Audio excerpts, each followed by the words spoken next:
এই জাদুবিদ্যা সত্য। এবং এখনকার অনেক ভণ্ড যে কবিরাজগুলো বের হয়েছে, এরা জিনকে তাবে করে নিয়ে এই জিনদের মধ্য দিয়ে মানুষের মধ্যে জাদু ছড়িয়ে দিয়েছে, এবং এর ফলশ্রুতিতে বহু পরিবার ধ্বংস হয়ে যাচ্ছে। এই জাদুবিদ্যা সত্য। আরও একটা জিনিস সত্য, নবী সাল্লাল্লাহু আলাইহি ওয়াসাল্লাম বলেছেন ইন্না আইনাল হক, চোখের নজর সত্য। নবী করিম সাল্লাল্লাহু আলাইহি ওয়াসাল্লাম বলেছেন চোখের বদনজর সত্য। এই যে আমরা বলি ফেসবুকে এত বেশি ছবি দিয়েন না ভাই, ছবি তুলেন না, ছবি তুলেন না, বারবার যে বলি নিষেধ করি, কারণ কি জানেন? একটাই কারণ, বিকজ চোখ লাগাটা সত্য। মানুষের চোখ লাগে, এই কথা শুনলে অনেক মজুমদাররা হাসবে না? কথা বুঝতে পারেন নাই?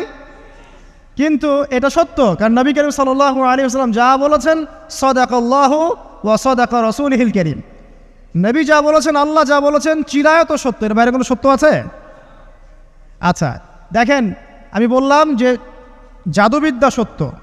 এই জাদুবিদ্যার চর্চা মানুষ করে, এখনও করে, এবং এই জাদু দিয়ে মানুষের ক্ষতি করার জন্য জিনের প্রয়োজন হয়, দুষ্ট জিন। এই জিনগুলোকে মানুষ তাবে করে মানুষের ক্ষতি করার চেষ্টা করে। দেখবেন এখন গ্রামে গঞ্জে শহরে সব জায়গায় ছড়িয়ে পড়েছে না? দেখবেন, খুব সতর্ক থাকবেন। আমি পরে সলিউশন বলছি আপনাদেরকে। আরেকটা বলেছি, নবী সাল্লাল্লাহু আলাইহি ওয়াসাল্লাম বলেছেন চোখের বদনজর এমন সত্য যে একটা উটকে এই রান্নার ডেকচির মধ্যে ঢুকাই ফেলতে পারে। আর একটা উট খুব সুন্দর ভালো, আপনি দেখছেন মাশাআল্লাহ বলেন নাই, নজর লেগেছে, উটটা মারা গেছে দেন, তারপর তাকে জবাই করে খেয়ে ফেলতে হয়েছে।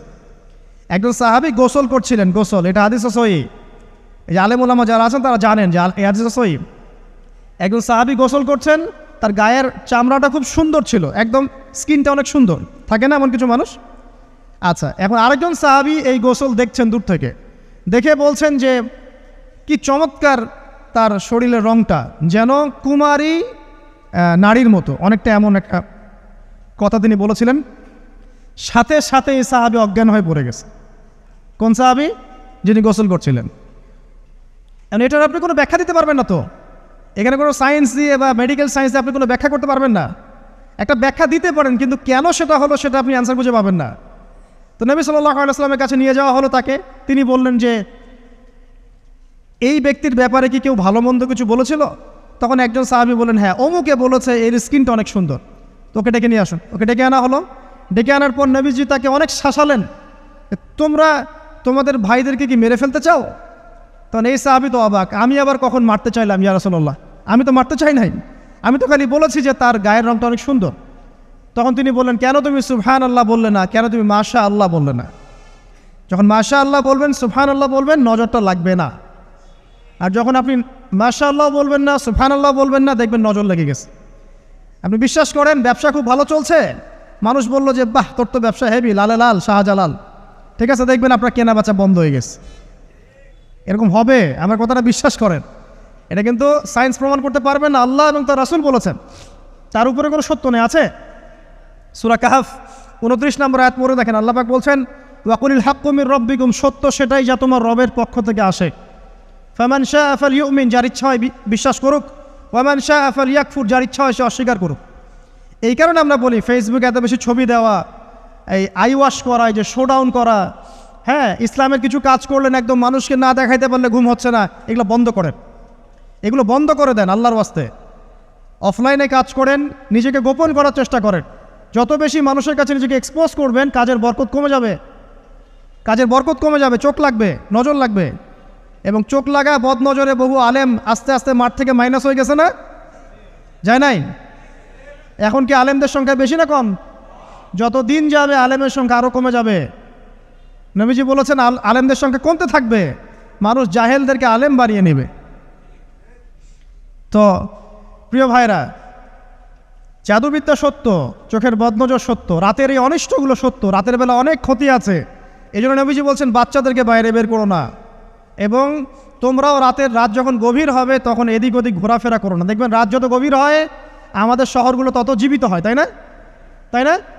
রাত যত গভীর হচ্ছে শহর তত জীবিত হয়। চায়ের দোকানে আড্ডা বেশি, ওই সিনেমা দেখছে, টিভি দেখছে, ক্যারাম খেলছে, লুডো খেলছে, ঘুম নাই। ঘুম কখন? ফজরের আগে আগে। ফজরের নামাজ কিন্তু নাই, ফজরের ঠিক আগে আগে, আবার ওই যে জোহরের নামাজের সঙ্গে উঠতেছে। এখন আমাকে বলেন এরকম জেনারেশনকে দিয়ে কি আসলে ইসলামের কোনো খেদমত হবে? আচ্ছা, নবীজি রাতের বেলা আর্লি ঘুমাতেন, আল্লাহ পাক আমাদের সবাইকে তাড়াতাড়ি ঘুমানোর তৌফিক দান করুন। হ্যাঁ, আপনি ইলম চর্চা করলে রাত জেগে থাকতে পারেন, আপনি যদি জ্ঞান চর্চা করেন রাত জাগতে পারেন, আপনি কোনো গবেষণা করছেন, নামাজ পড়ছেন বা কোরআন হিফজ করছেন, আপনি রাতের আর্লি উঠবেন, এটা আলাদা বিষয়।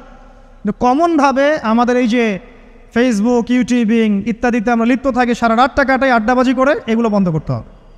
এগুলো বন্ধ না করলে ফিজিক্যালি আমরা মানে সুস্বাস্থ্যের অধিকারী হতে পারবো না, সারা দিনটা আমাদের একটা কি বলবো অলসতার ভাবে যাবে এবং দিনের বেলা কাজগুলো ব্যাহত হবে। এতে করে আমাদের উম্মার এই পুরো বড় যে তরুণ প্রজন্ম আছে এদেরকে আপনি সম্পদে পরিণত করতে পারবেন না। তাই এই সিস্টেমটা চেঞ্জ করা দরকার। নবীজি রাতের বেলা এই সূরা বাকারার শেষে 3টা আয়াত তেলাওয়াত করতেন, আমরা করবো ইনশাআল্লাহ। ইনশাআল্লাহ। আরেকটা আমল বলে দেই, নবী করিম সাল্লাল্লাহু আলাইহি ওয়াসাল্লাম রাতের বেলা সূরা মুলক তেলাওয়াত করতেন। কোন সূরা এটা? কোন সূরা? তাবারাকাল্লাযী বিয়াদিহিল মুলক। কয়টা আয়াত আছে? 30টা আয়াত আছে। নবীজি বলেছেন সাল্লাল্লাহু আলাইহি ওয়াসাল্লাম যে এই সূরা আপনাকে কবরের আযাব থেকে বাঁচাবে ইনশাআল্লাহ। কবরের আযাব থেকে তো ভাই বাঁচা খুব সহজ নাকি?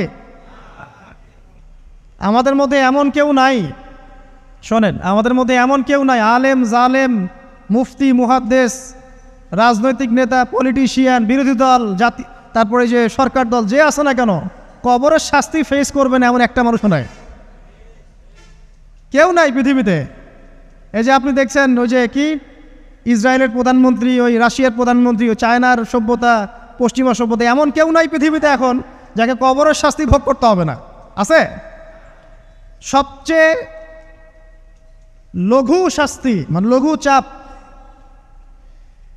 এটা বলতে গেলে আসলে আমি ভাষা হারায় ফেলি। তারপরে বলছি আল্লাহ পাক আমাদের সবাইকে হেফাজত করুন, আমিন। একজন সাহাবীর নাম সাদ বিন মুয়াজ। কি নাম? নবী করিম সাল্লাল্লাহু আলাইহি ওয়াসাল্লামের সাথে একদম ডান হাত হয়ে যুদ্ধ করেছেন দীর্ঘদিন। বদর তিনি বীর সেনা, উহুদের বীর সেনা, ঠিক আছে, খন্দকের যুদ্ধেও বীর বিক্রমে যুদ্ধ করেছেন। তিনি আনসার সাহাবী, একদম মদিনার নেতা সাহাবী। সব সাহাবী কিন্তু একরকম নন, কেউ ছিলেন নেতৃস্থানীয় সাহাবী, তিনি ছিলেন একজন নেতৃস্থানীয় সাহাবী, ঠিক আছে, সাদ বিন মুয়াজ। নবী করিম সাল্লাল্লাহু আলাইহি ওয়াসাল্লাম এত ভালোবাসতেন তাকে, এত ভালোবাসতেন যে তাকে নিজের মনে করতেন যে সাদ বিন মুয়াজ আনসাররা আমার নিজের। 4টাখানি কথা। এই সাহাবীর খন্দকের যুদ্ধে এই যে হাতের এই দিকে সম্ভবত হাতের এই রগের মধ্যে একটা তীর এসে লাগে এখানে, এবং তীরটা তিনি বের করতে গিয়ে রক্তটা ছিঁড়ে যায়। এরপর ফিনকি দিয়ে রক্ত বের হওয়া শুরু হয়। চিকিৎসা করে করে রক্ত বন্ধ করা যায় নাই, এবং এই রক্তের প্রবাহিত রক্তেই আল্লাহর ইচ্ছায় তিনি শাহাদাত বরণ করেন, তিনি ইন্তেকাল করেন।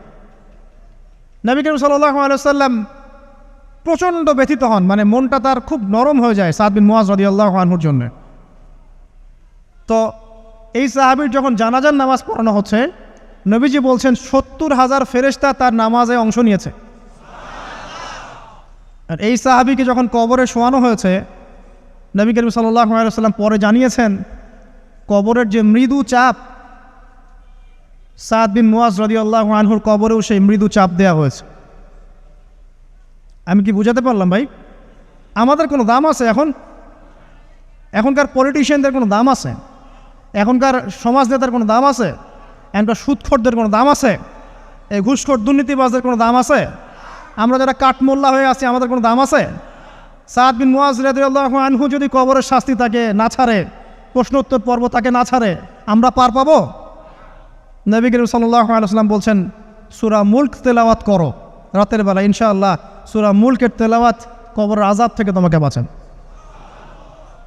আর আমাদের তো ভাই কবরে সবাই সাথে যাবে না, গার্লফ্রেন্ড যাবে না, বাপ মা ভাই বোন সবাই যাবে না। একজন ব্যক্তি সুদ খাচ্ছে, জিজ্ঞাসা করে দেখেন কেন খায়, বলবে তার সন্তানের জন্য খায়, তার বউয়ের জন্য খায়, তার মা বাবাকে দেখতে হবে তাই খায়, তাই না? একজন ব্যক্তি ঘুষ খায়, বলবে আমার পরিবারের জন্য খাই। একজন দুর্নীতি করছে, পুকুর চুরি করছে, বলবে দুর্নীতি করছে আমার পরিবারের জন্য খাই, পরিবার ভালো থাকবে। সবার একই এক্সকিউজ যে পরিবার যেন ভালো থাকে, আমার সন্তানরা যেন ভালো থাকে, আগামী প্রজন্মের জন্য কিছু রেখে যেতে পারি, তাই না? এরকম একটা মানুষও কি আপনার সাথে কবরে যাবে? আর এই বোকা মানুষ কেন বোঝে না যে আপনার কবরে আপনাকেই যেতে হবে? তাহলে আপনি কি কারণে অন্যের কারণে নিজের পরকাল নষ্ট করছেন? অন্যের সুখের জন্য আপনি আপনার পরকাল নষ্ট করছেন। সুদ খাচ্ছেন, দিব্যি মায়ের সাথে জেনা করছেন। আপনাদের এলাকায় নাকি সুদের সমস্যা অনেক বেশি।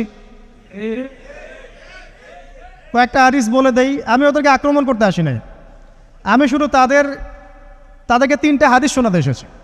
1 নম্বর হাদিস শোনেন। আল্লাহর নবী মুহাম্মদ সাল্লাল্লাহু আলাইহি ওয়াসাল্লাম বলেছেন, সুদের পাপের 73টা শাখা আছে। কয়টা? কোনো হাদিসে 70টাও আছে, কোনো হাদিসে 73টা আছে। বলছেন যে সবচেয়ে নিচের শাখাটা হচ্ছে, সুদের পাপের সবচেয়ে নিচের শাখা হচ্ছে যে যেন কোনো ব্যক্তি তার মাকে রেপ করলো, তার মাকে ধর্ষণ করলো। 1 দিরহাম যে ব্যক্তি সুদ খায়, সহিহ বুখারীতে আরেকটা হাদিস এসেছে, সে যেন 36টা মেয়েকে ধর্ষণ করল। আর আমি একটা কথা বানায় বলছি না, যদি বিশ্বাস না হয় কওমি মাদ্রাসা আছে, আলেম ওলামা আছে, গিয়ে বুখারী খুলতে বলেন, পড়তে বলেন, খালি একবার পড়তে বলেন, দেখেন যদি না থাকে তাহলে আমাকে এর সাথে থাপ্পড় দিয়ে যায়। যদি না থাকে হাদিস এটা, তাহলে আমার গালে একটা থাপ্পড় দিয়ে যায়। আর যদি থাকে তাহলে আল্লাহর রাস্তায় সুদ খাওয়া ছেড়ে দেন। কোনটা করবেন? চ্যালেঞ্জ করবেন? নবীজি বলেছেন, 1টা দিরহাম যে ব্যক্তি সুদ খায়, দিরহাম মানে কি? রৌপ্য মুদ্রা। এটা এখন দেখতে পারবেন না, জাদুঘরে আছে।